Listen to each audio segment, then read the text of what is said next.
Цахим уран зохиол 12 дугаар анги би данс судлах хичээл. Сэдэв 1. Хөгшин чон улсын туужид амьдралын зам ёсны үзэгдлийг хэрхэн дүрсэлснийг тайлбарлах. Намгийн хөгшин чон улсын өгүүлэг, байгалийн хууль, амьдралын мөчлөгийг чонын дүрээр дамжуулан үн гүнзгий уран дүрслэлээр харуулсан бүтээл юм. Чонын амьдралын хоёр үеийг энэ зохиолоос бүрэн харж олно. Эдгээр залуу үе, өтөл нас. Эдгээр залуу үедээ хүч чадал, омог зориг амьдралын эрч хүч оргилсон үеийн байсан бол өтөл насндаа бие махбодын дараа доройтол амьдралын туршлага, ухаарлалд авгасан үеийг өгүүлдэг. Эдгээр залуу чонын дүрсэл, хүч чадал ба гоо үзэсгэлэн хэрхэн зохицолсныг харуулжээ. Зохиолын ихэнд залуу чон магнай тэнгэр, хошин урд, хөл шулуун тавхай том хэмээн дүрслэгддэг. Тэрээр гялалцсан царайтай, яралцсан шүдтэй, гунгасан нуруутай, суналцсан гизэгтэй, язгууртан мэд сүрлэг, бусдаас ялгарах гоозын дүрээр гардаг. Энэ нь залуу наснд хүний болон амьтны аль альд байдаг нийтлэг эрч хүч, гоо үцгэлэнгийн оргил үеийг төлөөлнө.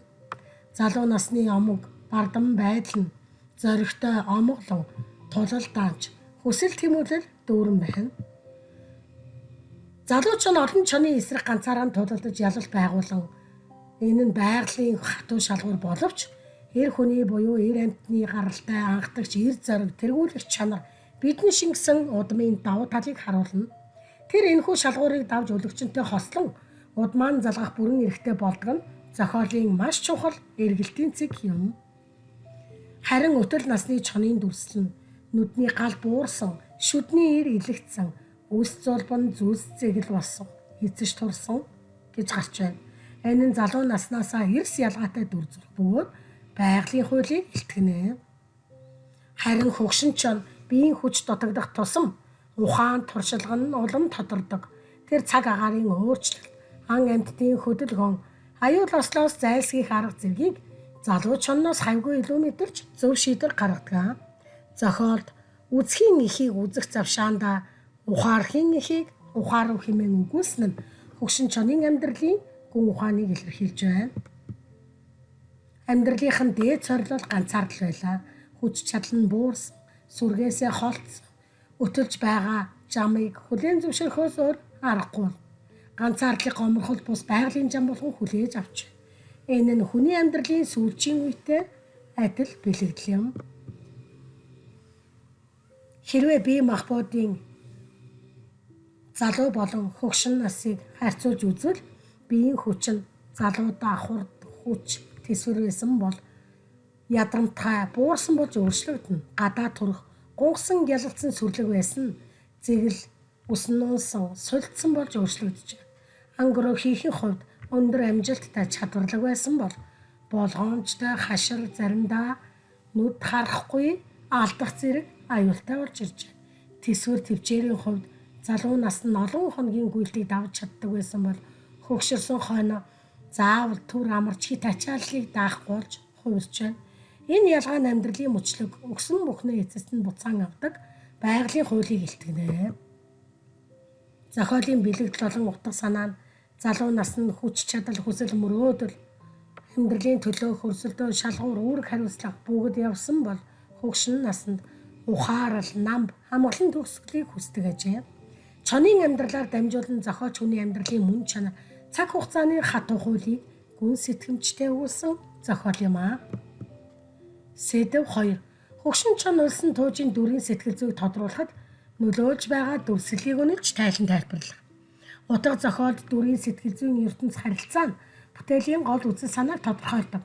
Дотоод бодол нь баатрын сэтгэл зүйн хөдөлгөөн, айдас, хүсэл тэмүүлэл, ухаарлыг гүнзгий таниулдаг бол харилцан яриа нь үйл явдлын өөрнөл дөрүүдийн зөрчил холбоог тодтогддог. Хөгшин чон улсын зохиолд хөгширч бууралдсан чон амьдралын эргэлт, өнгөрсөн дурсамж, зүүн сон, ухаарал амьдрал бүхлийн зааг дээр хэрэгцүүлээ тод томрун дотоод ертөнцөөрөө илэрхийлэн харуулдаг.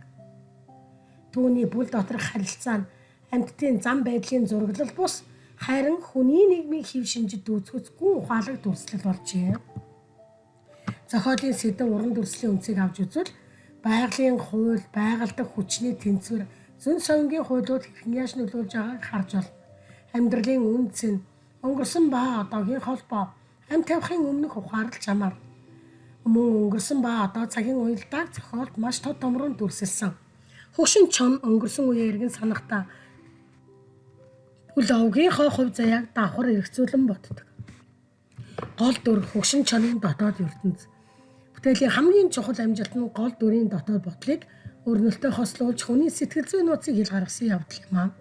Амьдрах хүсэл, бүлээн хамгаалах үүрэг, үр төлдөөн үлдээх үнэцэл, үхэлтэй нуур тулах зөрчил зэрэг нь түүний дотоод тэмүүлэл ба сэтгэл зүйн зөрчил болно.